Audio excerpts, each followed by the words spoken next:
Pada tahap kedua penerapan PSBB di Kota Palembang, Sumatera Selatan, berbagai sektor beroperasi dengan batasan jam tertentu serta wajib memperhatikan protokol kesehatan. Informasi lengkapnya kita bergabung dengan rekan kami, ada Elsa Silalahi langsung dari Palembang.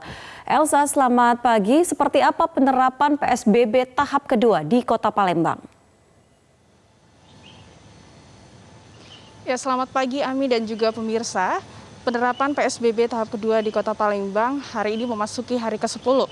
PSBB tahap kedua ini juga menjadi masa persiapan untuk menuju tatanan hidup normal atau new normal. Berbagai sektor pun mulai dibuka dan beroperasi, namun dengan batasan waktu tertentu, seperti di sektor usaha, baik pusat perbelanjaan seperti mal, pasar, pertokoan, dan tempat makan, ini beroperasi, jam operasionalnya dibatasi sampai dengan 7 jam saja. Mereka juga diminta untuk mengutamakan dan juga memperhatikan protokol kesehatan penanganan COVID-19.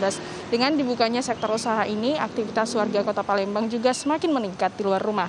Selain sektor usaha, untuk di sektor pendidikan ini memang aktivitas belajar di sekolah belum dibuka, namun untuk para tenaga pendidik ataupun guru yang berstatus aparatur sipil negara ini sudah wajib masuk untuk menyusun rapor siswa, kemudian juga mempersiapkan berkas penerimaan siswa baru, serta melakukan pengawasan dan perkembangan belajar siswanya. Sebelumnya aktivitas sekolah ini dijadwalkan akan dimulai pada tanggal 15 Juni 2020, namun karena Kota Palembang masih memperpanjang masa PSBB, maka ada penyesuaian, yakni dijadwalkan akan dibuka kembali pada tanggal 13 Juli, namun akan efektif belajar pada tanggal 15 Juli 2020 dengan kondisi yang memungkinkan seperti terjadi penurunan kasus COVID-19 serta pihak sekolah ini sudah siap untuk menerapkan protokol kesehatan penanganan COVID-19.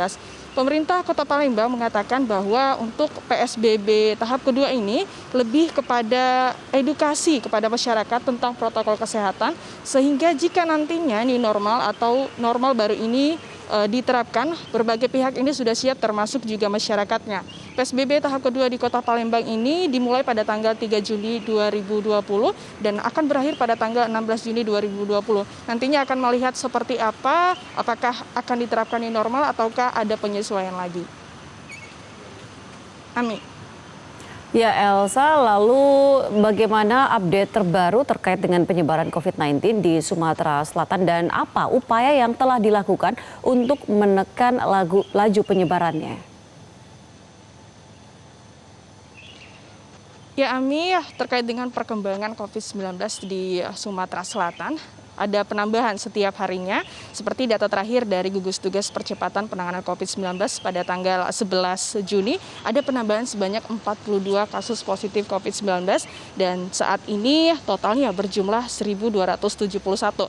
Sementara untuk kasus sembuh juga bertambah sebanyak 61 dan saat ini totalnya berjumlah 539. Sementara untuk kasus yang meninggal dunia ini tidak ada penambahan dan saat ini jumlahnya total 48 orang. Kasus positif di Provinsi Sumatera Selatan ini merupakan kasus tertinggi di Pulau Sumatera dan juga peringkat ke-7 di Indonesia setelah Kalimantan Selatan, Jawa Tengah, Sulawesi Selatan, Jawa Barat, Jawa Timur, dan juga DKI Jakarta. Adapun upaya yang dilakukan untuk menekan jumlah penyebaran COVID-19 di Provinsi Sumatera Selatan ini, gugus tugas ini akan lebih memasifkan lagi tracing ataupun pelacakan terhadap orang-orang yang pernah kontak dengan pasien positif COVID-19. Dengan terlacaknya seluruh kasus di Sumatera Selatan ini, maka nantinya penanganan COVID-19 ini akan lebih cepat dilakukan. Selain itu, mereka juga akan mengoptimalkan laboratorium dengan menambah kapasitas pemeriksaan spesimen di BBLK Kota Palembang yang sebelumnya dapat memeriksa 200 spesimen dan ini ditambah menjadi 200 spesimen per hari yang dapat diperiksa.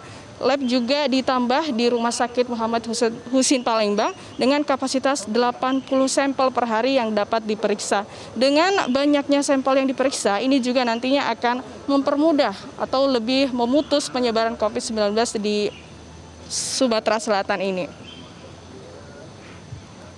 Ami, kembali ke Anda di studio.